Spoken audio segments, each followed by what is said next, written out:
دولت 7-8 سال پیش یه وامی رو برای مستاجرها در نظر گرفته که اسمش هست وام ودیعه مسکن. امروز میخوام کامل به توضیح بدم که چیه و چجوری میشه گرفتش. من علی ام تو این کانال کلی اطلاعات مفید ملکی برای مستاجرها و مالکا دارم. این روزا وام گرفتن خیلی سخت شده. محدودیت‌های بانکی خیلی زیاد شده، اعتبارات بانکی خیلی سخت این اجازه رو میده به بانک‌ها که بخوان وام بدن. ولی خب یه حسنی که داره این وام، یه وامیه که بانک‌ها مجبورن به پرداختش. عددش هم عدد بدی نیست. برای استان تهران مبلغش 275 تومنه، برای مراکز استان 210 تومن، برای شهرستان‌ها 140 تومن و برای روستا 55 تومن. البته این مصوبه امسالشه، هر سال متناسب با افزایش قیمت‌ها این وام هم مبلغش میره بالا. یه وامی که باز پرداختش 5 ساله است و سودش هم 23%. یعنی وامیه که تقریبا میشه گفت اون استانداردهای لازم رو داره. برای مراکز استان که 210 تومنه، مبلغ قسطش هم مبلغ خوبیه. یعنی مثلا با 5700 ماهیانه شما میتونید اقساط این وامو بدید. یه سری ظرافتایی داره گرفتنش که میتونه تو این مسیر، در واقع این مسیر براتون تسهیل بکنه. اینه که شما قرارداد اجارتون باید حتما ثبت سامانه‌ای بشه و توی سامانه خودنویس که تو ویدیوهای قبل توضیح دادم قراردادتون رو ثبت بکنید، حالا یا حتی سامانه‌های دیگه، و حتما باید کد رهگیری داشته باشید و توی سامانه املاک و اسکان که بازم توضیح دادم تو ویدیوهای قبلی باید اقامتگاهتون و در واقع اون قرارداد اجارتون مطابقت داشته باشه و نمیتونه در واقع غیر از این باشه.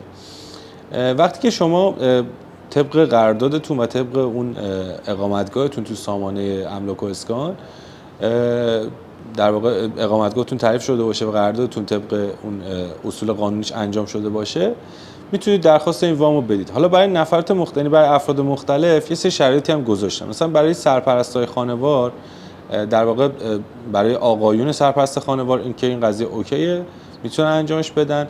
برای آقایونی که مجردن باید حتما 45 سال به بالا باشن. برای خانم‌هایی که مجردن باید 35 سال به بالا باشن. برای خانم‌های سرپرست خانوار هم این امکان وجود داره، میتونن خودشون درخواست بدن.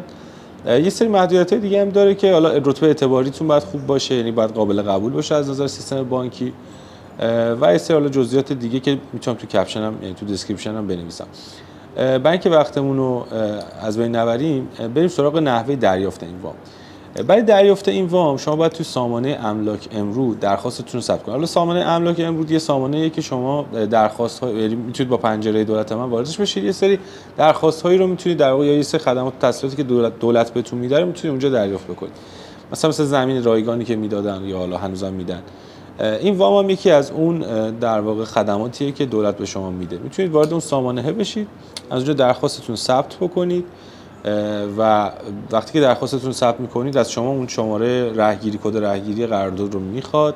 کد رهگیریتون وارد میکنید توی اون قسمت از سامانه و این میره بررسی میکنه، احراز میکنه این قضیه رو، یعنی راستی آزمایی میکنه. تایم مثلا شاید چند ساعته هم انجام بشه اگه سیستما قطع نباشه، معمولا توی تایم کوتاه انجام میشه، اما بعضا ممکنه که مثلا چند روزی هم طول بکشه. بعد از اینکه تمام این مراحل راستی آزمایی انجام بشه، میاد به شما این اجازه رو میده که بانک، در واقع اول استان و شهرتون انتخاب بکنید، بعد اون بانکی که میخواید ازش این تسهیلات رو دریافت بکنید رو انتخاب بکنید و بعد هم شعبه‌ای که توی شهر خودتون هست رو انتخاب میکنید و متناسب با اون مدارکتون رو و قراردادتون رو پرینت میگیرید و میبرید برای در واقع تشکیل پروندهتون توی بانک. حالا اینجا برای گرفتنش یه سری در واقع ریزه‌کاری هایی داره که بهتره که اینا رو بدونید و بعد این اقدامات رو انجام بدید. یکی اینکه تو نظام بانکی حتما باید رتبه اعتباریتون از دی به بالا باشه. یعنی اگر توی رتبه اعتباری ای باشید اصلا این فرآیند رو نرید، اول رتبه اعتباریتون رو ببرید بالا، بعد برید اقدام کنید که چیز کنید، چون عقب میفته و نوبتتون سوخت میشه و دوباره بعد برید توی نوبت 1-2 ماهه. البته اینم بگم که معمولا هر شعبه‌ای که میرید 1-2 ماهی ممکنه زمان ببره، اما اگه بیشتر از اون باشه یکم غیر متعارفه، چون بانک‌های اعتباری رو تخصیص میدن به این موضوع و یه تعداد نفراتی رو میتونن ساپورت بکنن. موقعی که شما درخواستتون تو اون شعبه ثبت میکنید، قبل اینکه شعبه‌تون انتخاب بکنید، بانک یا شعبه‌تون انتخاب بکنید، حتما حضوری مراجعه کنید به اون شعبه. حالا چرا این کارو بکنید؟ اون یکی از ظرافتاش در واقع همینه، چون این بانک‌ها برای اینکه این اعتبار، یعنی در واقع این تسهیلات، یه تسهیلات تحمیلی بهشون هست از سمت دولت، گاهن توی پورتابل، یعنی توی اون پورتاب میان اینو شعبهشون رو باز میذارن برای اینکه شما بخواید اونجا درخواستتون رو ثبت کنید، اما اعتبار در واقع تأمین اون تسهیلات رو ندارن.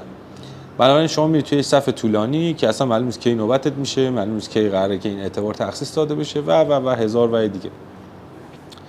برید مراجعه کنید حضوری به اون شعبه و حالا از اون باجه‌دارا یا از خود معاون شعبه، رئیس شعبه، توی استلام بگی آقا من همچین وامی رو میخوام، اینجا میخوام ثبت کنم، شرایطش چجوریه. این بحث اولش. بحث دومی که حتما توی اون شعبه سعی کنید حساب داشته باشید، یعنی حساب داشته باشید که از قبل اونجا کار کرده باشه، چون معمولا بانک‌ها به حساب‌های در واقع تازه ایجاد شده سخت وام میدن و سخت اعتماد میکنن.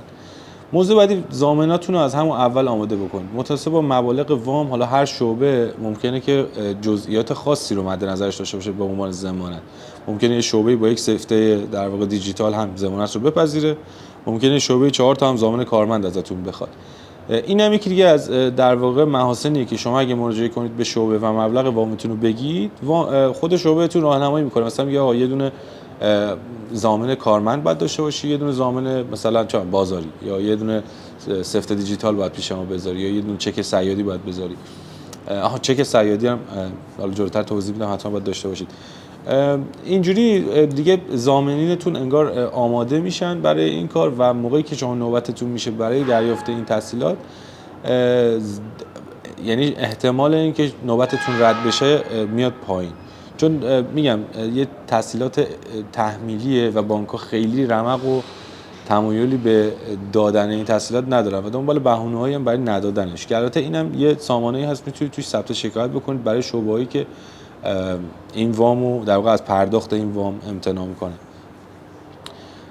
یه بحث دیگه بحث چک صیادیه. حتما این حساب جاری داشته باشید، چون حالا اخیراً اینجوری شده که بانک‌ها برای اعطای وام حتما از وام گیرنده چک صیادی دریافت میکنن برای تضمین پرداخت اون تسهیلات و این هم باز جزو اون چیزایی که میتونه کارتون رو به تعویق بندازه اگر که آماده نباشید براش. در مجموع وام خوبیه.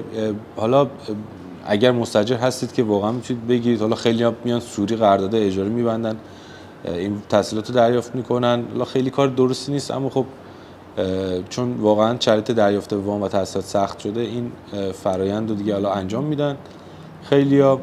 به طور کلی درصد سودش تقریبا درصد سودی که اکثر وام‌ها الان دارن 23%.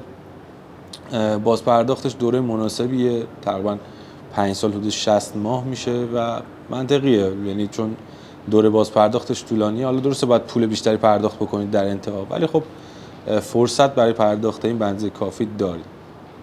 مرسی که تا اینجا ویدیو همراهم بودید. توی این کانال کلی اطلاعات خفن ملکی برای مستاجران، مالک‌ها و کسایی که میخوان خونه دار بشن دارم. حتما چنل رو سابسکرایب کنید، لایک و کامنت هم فراموش نشه. دمتون گرم.